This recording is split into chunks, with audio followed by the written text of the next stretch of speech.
reason, my camera and StreamYard are still not being friends. I've got some weird exposure thing going on. It's not my camera. I look good on my camera. It's something's with the software. I really don't know what it is. I haven't been able to figure it out yet. But you don't care about that. What you do care about is the fact that we are up today across the board. Every major index, every sector in the S&P, green, green, and more green. Pumping Powell living up to his nickname today. You know what time it is. It's At the Close. I got Joel Elconin here with me. Oh, and special guest today. Special guest on At the Close in around 18 minutes. We will be joined by Michael Pachter from Wedbush Securities talking about his Netflix upgrade. So smash that like button. Let's get the show started. All right, it is time for pre-market prep at the close.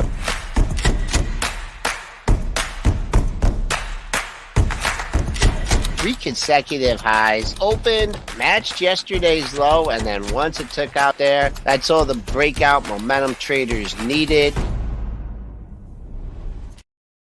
All right, Joel, Mr. Powell living up to his nickname, yes? Yeah, I mean, we're up 76 handles here at 40, 80, 75. Not as quite as easy as it looked. Had a nice dip in the morning, well beyond the top of yesterday's range. I can verify that personally.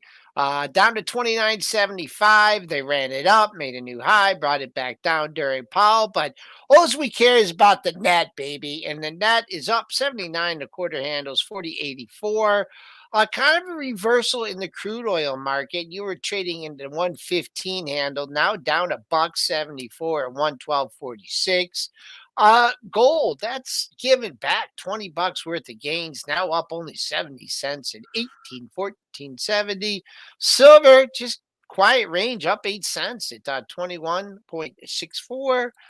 Bitcoin just straddling that $30 area, up 675 at 30,180. And Ethereum futures, they're in the green too. Pretty much the same on a percentage basis. They're up $56.50 at 2061. All right, so I guess we should at least acknowledge the Jerome Powell's speech today. You guys know that I really hate talking about this stuff because I'm not good at all at interpreting Fed speak. I saw a number of other outlets key in on his comments with regards to going past the neutral rate. But what is the neutral rate? What does that even mean? I don't even know. So I don't know why we're higher. We're higher based on something that he said or didn't say. Whatever that is remains a mystery to me. If you have ideas, though, I'm all ears, Joel or anyone in the chat. I think he was. I think he was, from everything I saw, and I did not watch it, so I have to confess that. But from what I saw, it seemed he was consistently vague the entire time. I guess that's what he always is. So how is it different than anything else? I don't know. Those are, I mean, if you're good at trading while Fed speak is going on like that, or doing the Fed number or whatever, and you have strategies and you have risk reward ratios that work, then go at it. But here's the price action. Let's go back to the futures here. Yeah. When he was speaking, all right. Yeah. Look at this. Woohoo! 40.80 down to 40.40. Turned around on a dime and went back up. Yeah. I mean, where's the trend? I mean, I guess if you're catching things on stops, you're going with momentum. But it started out a good day. We're continuing a good day. Let's see if we can get to the high from last week. That's on the radar. We're going to be maybe not today, but tomorrow. 4099. That was your high from last Monday. And then the close from last Friday is 4119.50. And also, just so you guys know, I like my retracements. We're getting back. I mean, I can't worry about this move, right? From from 4,800 or whatever down to here. But I am looking at the retracement on this move, and that's right at 40.80. So we're getting back half of this move. Catch a little bit here. Maybe we go back up to 4,300. That's what I'm looking at technically. All right. Maybe we should start with some of the big movers from this morning, Joel. I mean, the big mover of the day is obviously Walmart. It's on pace for its worst day in a very long time. I don't actually know the last time. It's down 11% today. I don't know the last time Walmart was down 11% in one day. I think it's been at least a decade. Yeah, totally wrong on this one. I was looking for the trading range. I thought the bots would get in control of this, but you know what? Some big funds, some big money said, get me out, get me out, get me out, get me out. Step down sellers. Pretty much, you had one little blip at the open. Actually, the area I was talking about is the pre market low. It's pretty much been the pre market high. So, one red bar, one big red bar usually leads to another red bar. So, if you have some short-term bets, then go ahead and try and pick a bottom here. Uh, but I mean, on the dailies here, the gap down, you got to go to the monthlies, and the monthlies tell you, hey, let's hold out for 126.28. Why the heck not? That was your March low. So big turn in Walmart, and you have to be shaking in your boots if you own any retailers here with the news we got today. And Spencer, from your lecture this morning, What? what are you going to be looking for with the retail earnings? All right, I think I got unfairly jumped on this morning because it's not as if I haven't been aware of the fact that bottom line matters. Of course I've been aware of the fact that bottom line. I make one comment. I make one comment that about I don't even know what I said. I think it's something about guidance. I don't even know what I said. Then it goes, you haven't paid attention. It's all I know it's about the bottom line. Okay, dear Lord. You got to fire back at him, Yeah, man. yeah, no, Yeah. that, You know that, what? that's what I should. Because you know what happens? He'll feel bad after. You That's got what to I should make have him said. feel bad. I know someone in the chat said something about. I mean, that's what I should have said. Of course, the earnings per share, bottom line, profitability, all that stuff matters right now for everyone, but especially for tech. Unfortunately, now we're out of tech and we're into retail. On the earnings front, there isn't much left. But yes, earnings per share matters. Guidance always matters more anyway. So that's what I'll be looking for that. How's Home Depot doing today? Wow, what a dirt. I mean, traded stocks on earnings days. I mean, good luck with that. Home Depot all over the map and then some. You got a chance at nearly yesterday's low in this thing. And then you came back up, and I didn't think we'd ever see that well, not ever, but 310, 94. That was the high in the session. 311.36 was a daily high. And your after hour or your after hour, no, pre-market, that was a pre-market print. Your pre-market high was 311. So once again, if you're a wizard, man, you're good at these kind of things. That is a wicked day there. Didn't quite get to yesterday's low, but now we got our parameters set 290 to 310. Let's see which way it seems to go. Boom, boom. We're leaking a little bit here. I don't know what that means. 340, 20 minutes left. We're 12 points off the high. It's kind of been like a back and forth session. So we are coming down here. Let's see how they want to finish them on the close. Yep. And then the last one I wanted to look at was take two. Whoa! Lost track of that one today. Didn't realize we were up 13% in take two, up to almost 125. And then Ooh, that's a big old day. Did it give you a look on the open? Could you bought the open and that took some heat? I think so. Nope. 119.88, nowhere near the top of yesterday's range. That's a tough trade. But I got an area for you here if you're looking for more. And it's right here. 125.70 was a high. 125.30 was a high. What was this high? 125. So there you go. Above there, you got another leg up. And, hey, this ain't got cut in half. So you could have a real meaningful retracement in this thing. We'll see if the gap and go holds. all right, you noted, Joel, the semis today. AMD is strong on the backs of a Piper Sandler upgrade this morning. Don't look now, but we've gone up $20 in the last 3 days. 3 days. Unbelievable. I took it. Well, I'll give you the good news and the bad news. Yeah. I took a little nibble in Nvidia yesterday, Mm-hmm. and the good news. The bad news is I didn't like it on the close. That was didn't hold that one very long. But AMT, this is all on the heels of upgrade.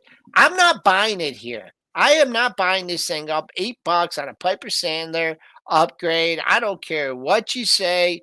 I'd wait for this to come down somehow, but I'm not chasing it here. You got to, well, you're trading it to highs of the session, 103.20. What do you got here? Man, you just need that catalyst. Uh, 102.99. Keep an eye on this, folks. 102.99. That was your April 8th high. So if in fact you can prove it can hold there, which is not doing as we speak, you got to look up to 105.50. But man, that's just a big 4-day move. And I don't know, just that these analysts move a stock like that just doesn't bode well with me. But congratulations. Looks like I talked about getting that close over 100. Sure looks you're going to get it today. I'm gonna keep this line up here a couple more days because I still think it's got to prove that not one session, not two sessions, but 3 sessions. All right. If you're feeling FOMO at AMD, may I interest you in its best friend Nvidia, because Nvidia has not participated nearly as much in the last couple of days on a percentage basis as AMD No. has. But I will tell you, it's a streaky stock, and it's had a lot of losing streaks as of late. Yeah. So if you want to get in on it, kind of wish I would have stuck with it yesterday. But that close, like I came in like so bullish on Monday, and I was like, I had my levels, and I'm like, and we're gonna hold, and I had, and it was a good day, up and down, and then I just got faked out by that close. We sold off about 40 handles into the close, and I'm just like, okay, all right, that Monday's low is not going to hold. That's what you get for thinking. And then they walk it up all night, and then you see what happens today. So tough market. Got to think out more than a day or two. Yep. Joe wants to know, so is Netflix a buy or no? How about this, Joel? We're going to bring on our guest in a couple minutes, Michael Pachter. He's going to answer that question for us. Michael Pachter works at Wedbush Securities. He's been covering Netflix for years, and that'll be in like a couple of minutes. So just hang on a little bit longer, and we'll have Michael answer that question. But I'm going to bring your comment up when Michael joins us here in a few moments. What else was I missing from the chat? Well, just let me do a quick technical for Yeah. Netflix. Yeah. So who was a bozo? Someone upgraded it yesterday. If you chased it there, I'm sorry, they weren't a bozo. Yeah. Let's see here. They haven't given back half of this move yet. I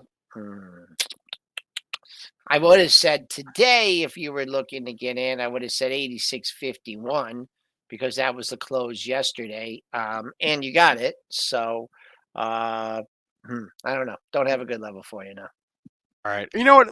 Michael's here. Let's bring him on right now. I wasn't going to bring him on for 5 minutes, but he's here, so might as well.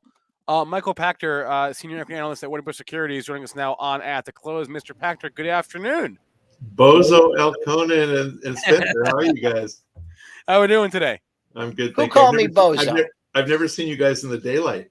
I know, it's weird, right? Well, no, my camera's doing some weird things, so I'm not a vampire. I swear. Okay. My eyes nearly popped out of my head yesterday, Michael, when I saw a headline come through that you were upgrading Netflix to your version of a buy, which is Outperform, a stock that you were bearish on for a very long time. Then you went neutral a few months ago, and now you're turning bullish. Explain why. I wrote I think 7 pages, single-spaced note explaining this, so I'll give it all to you. But the short answer is, I hated it at 690, and at 340, it looked like it was not going to go down a lot more, and to me, like it's going to go up. So, every stock, and you guys understand this, is a buy at some point and a sell at another, and that's how we get in and out of stocks all the time. The fact is that they are market leaders in subscribers. They're doing north of 30 billion in revenue. They're managing their content spending to under 20 billion. And so you kind of start out with 13 billion of gross profit. That's kind of the number. And, how much of that can they hang on to? I'm making a bet that in the next 3 to 5 years, they're going to hang on to a good, $7 billion a year. And when they do that, it's easily worth 280. So I think you're going to get them making mid-teens earnings, EPS, real money, real earnings, cash flow behind it. I think that they're going to turn around their business, and rather than grow at all costs in every region, they're going to split the world up and say, look, there are regions where we're mature, and we're going to harvest that, and we're going to reduce churn and charge more and make money. And we're going to invest that in the regions that aren't mature, India, Asia Pacific, and keep growing and ultimately raise price in those regions and make money. And that's a good story. That's what you want them to do. So that's essentially Amazon. Amazon's not making any money in India, but they got to be there. So Netflix isn't making any money in India, but they will someday. And so I think that as soon as the management team gets religion, and they're giving us glimpses that they have it, which means they stop dumping all their episodes all the same day, and they're showing us that they might consider eliminating binge watching for new stuff. They start offering a lower price tier with ads, and they've said they're going to do that. Mm-hmm. And they start doing things intelligently. I think cracking down on password sharing is stupid, but offering people a family subscription, like Spotify, I was paying $9.99 a month, and then my kids started driving, and they said, well, can we have it in the car? Well, I pay $15.99 a month. Spotify charges me $6 more, and I'm okay with that. And, my kids will probably keep doing it when they move out of the house, and I'm okay with that, and Spotify's okay with that. So Netflix can figure out how to exploit honorable people like me who want to share their password and make more money. So more money is good, higher profit, good. Stock's worth 280, not 690. And I like it for 40% upside from here. Wait, why is the password sharing crackdown stupid? Because I think that when you're fully mature, they have 75 million households, and some bozo, I'm sorry, Joel, I love that term. Some bozo at Netflix said that there were 30 million, that's where you got it from. Okay. There are 30 million people stealing passwords in the US and Canada. Well, that would mean that 105 million households in the US and Canada use Netflix. There's only 130 million households in the US and Canada, 15 million of them in poverty, so they're not using it. And at least another 15 million who don't watch TV. So the measure is stupid and they're wrong. Okay. They're counting stuff like I literally rent a house every year in Catalina for a week vacation, and I log in with my Netflix password. They're probably counting me as cheating, but I'm paying and I'm using it. So realistically, they think it's sort of like cracking down on fake Louis Vuitton handbags. Do you think all these idiots who pay $1 for a Louis Vuitton handbag on the street corner are going to pay $2,000 and get a real one if they can't buy the fake one? No, come on. So Netflix is deluding itself if they think stopping password sharing is going to convert people to paying subs. The better way to do it is offer us an honorable option and say, if you want to share your password for $20 a month, we'll let you let other extended family members in. That'll happen. And I think people will pay that. What about the layoffs today? I saw that headline came through a couple hours ago. They're laying off. I think this is probably their second or third round of layoffs in the last couple months. How does that impact things to you? It's all consistent with a management team that has pulled its head out from in the clouds. I'll use the appropriate term. Okay. They pulled their head out from in the clouds, and they've stopped drinking their own Kool-Aid and believing that they're going to grow in perpetuity. So they were built to grow in perpetuity. And they're starting to focus on profitability. And notice those 150 employees are corporate domestic. So they're going to start harvesting domestic. Every step that they're taking is consistent with growing profits. And I think investors will pay up for a highly profitable, slow growth business. I'm still talking about 12 million subscribers a year, which is 6%. And if you can layer on top of that maybe 4% price increases per year, which you can with the combination of all this stuff, and lower churn at the same time, 10% revenue growth with leverage, 15% profit growth, you're paying 20 times for that. You get to 280 pretty quick. Michael, I'm trying to remember something you just said. Just jogged my memory. Wasn't it Netflix CEO Reed Hastings who said, I think it was a couple of years ago now, that like we've entered our next phase and the next phase in our life as a company, right, where we're not growing all the time and we need to be focused on like free cash flow. I feel like that was Netflix, but it could have been somebody else. Your comment just now jogged my memory of that. Do you know what I'm talking about or no? I don't remember him ever saying they were focused on cash flow. So okay, no. never mind. I could be making that up. All right. To your eyes, Michael, and this is where we'll wrap it up here. To your eyes, what are the biggest challenges or the biggest headwinds that Netflix will need to overcome here? I mean, I think investor perception is probably the biggest because investors are convinced that streaming is a zero-sum game, and it's not. I mean, as long as there are people cutting the cord or shaving the cord is actually more prevalent, going down to just basic cable and then getting all their supplements from streaming services. There's a lot of wallet share to go around to grow streaming. So I think if Netflix can change the dialogue, the narrative, and get investors to accept that it isn't zero sum. And the fact is, in the March quarter, every public streaming service grew except Netflix. Yep. So clearly that TAM is getting bigger. So Netflix just has to kind of figure out where does it fit within that mix, because they're the biggest and they have the most to lose. And they have to kind of manage expectations better. And they've never done a good job of that. I mean, even down to their pre-recorded earnings call with a cheerleader asking the questions. They've got to start bringing in, like, I'm waiting for my invite to moderate one of their earnings calls, but I want to do it live and I want to take questions from other analysts. So maybe that invitation is in the snail mail and I'll get it one of these days. Perhaps. Michael Pachter. Wait, I got one thing yeah, here for you, Michael. I just have to say that over the years you've been on the show for a long time, and we've also had a lot of analysts up there, and I think I got it's like Gene Munster, Michael Pachter, Gene Munster, Michael Pachter.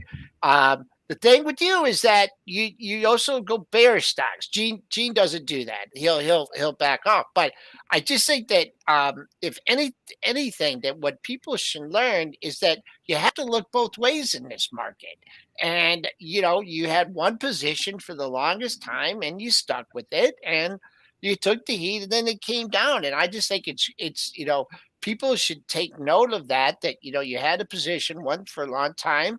Didn't quite necessarily go your way, but when the dynamics with the thing, because the things that you're talking about with Netflix now, you were talking about a long time ago. They're paying too much for content. The subscriber growth and everything. Yeah. So, hats off to you. Thanks for coming on our show all these years, and it's on my radar. I know Dennis bought a little bit with Mr. Ackman, and he added to it a little bit. But you've given us a lot of great things over the years, and I just appreciate you, having the open mind and looking at things, because I think that's the problem with investors is, a lot of investors is the market always goes up. You always got to own everything. Everything's always the best, and the veterans like you and I know that's not always the case.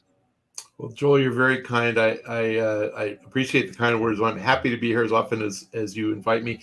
Can I have 10 more seconds? Sure, of course. I had some doofus on Twitter post yesterday. Don't have any confidence in this clown's upgrade on Netflix. He was wrong for the last 10 years with the sell. And I'm like, okay, I'm an idiot when I have a sell, and I'm an idiot when I have a buy. It's like, how can you win? So thank you very much for your comment. All right, he's not invited to the Netflix earnings call, but he's invited on our show. Michael Pachter, equity analyst, Wedbush Securities. Have a good rest of your day, sir. All right, I hope that answered the question in the chat. At least one man's opinion, a long-time bear, no less. He likes Netflix here. All right, Joel, let's go back to the other stocks. I'm gonna need someone who's smarter than me to explain what is happening with Redbox, RDBX. This thing is getting a take under. Yes, you heard me right. Take under. All right. The deal that they're being bought by Chicken Soup for the Soul, and the deal here is for like what is it? It's like crazy ridiculous. It's like 40 something cents a share. It's 48 cents per share is where is based on like the ratio of stock, because it's like it's a stock and cash deal or something like that. So yeah, it's a stock and cash deal. And So what's anyway, 48 cents per share based on the exchange ratio, and yet the stock is almost at $4 right now. I need someone to explain this what's one the stock? that is buying them. It's Mhm. it's CSSE, Chicken Soup for the Soul Entertainment. See. That's not moved. That hasn't moved in the last few minutes. So No, yeah, I we'll have to go to Triple D on that one. it's I don't know. totally insane. Anyway, all right. Chicken Soup for the Soul Entertainment. What do they do? You know them. You never heard those books before? You remember those Matzo ball books? soup. No, they have these books like Chicken Soup for the Soul. I feel like I read them in like elementary school. I don't know. I couldn't recall what they were, but it's like it's a I don't know. They have books is all I know. No, it's Okay. not a weird religious thing, Anthony. They Do it's someone's asking a for book company, I think. the dad joke of the day? I'm running thin on them because my daughter got me for last Father's Day. But the dad joke of today is Wait. dads love Okay, blaming sorry. the dog when someone stinks, even though it was him. Wait, okay. Michael Pachter just told us that he also covers Redbox. Michael, can we bring you back on for 2 seconds to explain this thing to me? What is going on with Oh, this Redbox is here? amazing. Yeah, I just listen. I love listening to you guys. Look, Redbox. What happened is that they ran out of cash, so they were a private equity deal. They were funded, unfortunately, not sufficiently. They lost money for a couple of quarters more than they thought, so they got themselves down to something like 15 million of cash, with something in the 60 million share range. So this deal is assumption of all their debt, and it's I'm going to give you a round number, $340 million plus the balance in cash per share. So I think at the time I think it was 55 cents a share, but the dollars per share in Chicken Soup stock, and Chicken Soup stock has gone straight down. Redbox stock has gone straight up. So I can only tell you that this is just like AMC, just like GameStop. I think somebody thinks someone's going to come along and there's hidden value. Shareholders are going to be opposed, whatever. But the Chicken Soup guys are great. Like, in fairness, really good model. Redbox takes their revenue up dramatically. And the story for Redbox was they're going to get into advertising video on demand, AVOD. Chicken Soup is there and really successful. All right, They okay, don't crackle. just real quick though. But So, why is Redbox trading at $4 when the exchange ratio has them at like 48 cents? Because the apes somehow think there'll be a competing bid. I mean, that's really what it comes down to. And we're not talking about a lot of money, like 60 million shares. Yeah. So the apes think somebody will come along with 200 million they don't want anymore and give it to them. All right, now The borrow is 200%. The cost to borrow. That's it. Thank you. That's what I wanted to know. Hard to borrow. Go Pachter again. Thank you very much. There's our closing bell. Thanks, Michael. We're gonna have to make this a regular thing here at the close. Thanks again, man. I really appreciate that. was 'Cause great. I was stumped. That was great. That he answered the question there at the end. It's impossible to borrow. So good luck shorting it. Anyway, we did close green across the board, Joel. Close green in every index, green in every sector. Good day. Yeah, very good. My naked eye, I think I saw the last print at let me see here, was 86. But the close in the S&Ps is actually the VWAP of the last 30 seconds. So good luck trying to figure that out. But the last print at 4 o'clock was 86.50. I think they're gonna adjust that down a little bit, maybe 84.75, maybe 85. So good day in the market. Closed up near the high. Targets overnight. We got the weekly high at 40.99. That would make a lot of people happy. We're hanging right at 50% here of this move coming off the retracement. So all in all, good. We'll see what unfolds in the after hours and pre-market session. But All right. That was great getting Michael. That was fantastic, man. It And then was he fun. came back. A So lot of fun. Yeah, he was in the chat saying, "You guys know I cover Redbox, right?" And I was like, "Oh my god!" All right. Anyway, guys, you want to know how you can support us? Spencer, you kind of look like that. That's such a. What's going on with your camera, man? You I kinda don't know, Joel. Okay, I tried for like an hour to fix it today. It doesn't look like this in other video, in other on other software, like on Zoom. It looks normal. It's you only kinda look- here. It's only here for some reason. I don't know why. And I need someone to fix it because I look weird. you look like a know. minion A what? or one of those little things. Not a A munchkin? minion. A munchkin? No, what do they call those little things with like the glasses? Oh, I mean, okay. Yeah. Okay. Okay. Yeah, that's funny. That's All funny. right, Okay. I'm out of here, guys. Everyone right. have a great night. See you in the morning. All right. You want to know how you can help us? Take 2 seconds and hit that thumbs up on YouTube. That really does help us. It sounds like it doesn't, but trust me, it does. That's why every YouTuber asks for likes. Also, if you want to really help us out, in the description of this video is a link to Benzinga Pro. It's Benzinga's paid research and news platform. Click on that link. Get a discount, 25% off. That link will tell us that you came from this show. And that's a great way to help support us. So hope you guys enjoyed the show. I'm going to end it now. I'm going to send you over to our Cannabis Insider show, which has just started. So again, drop me a like and see you guys tomorrow.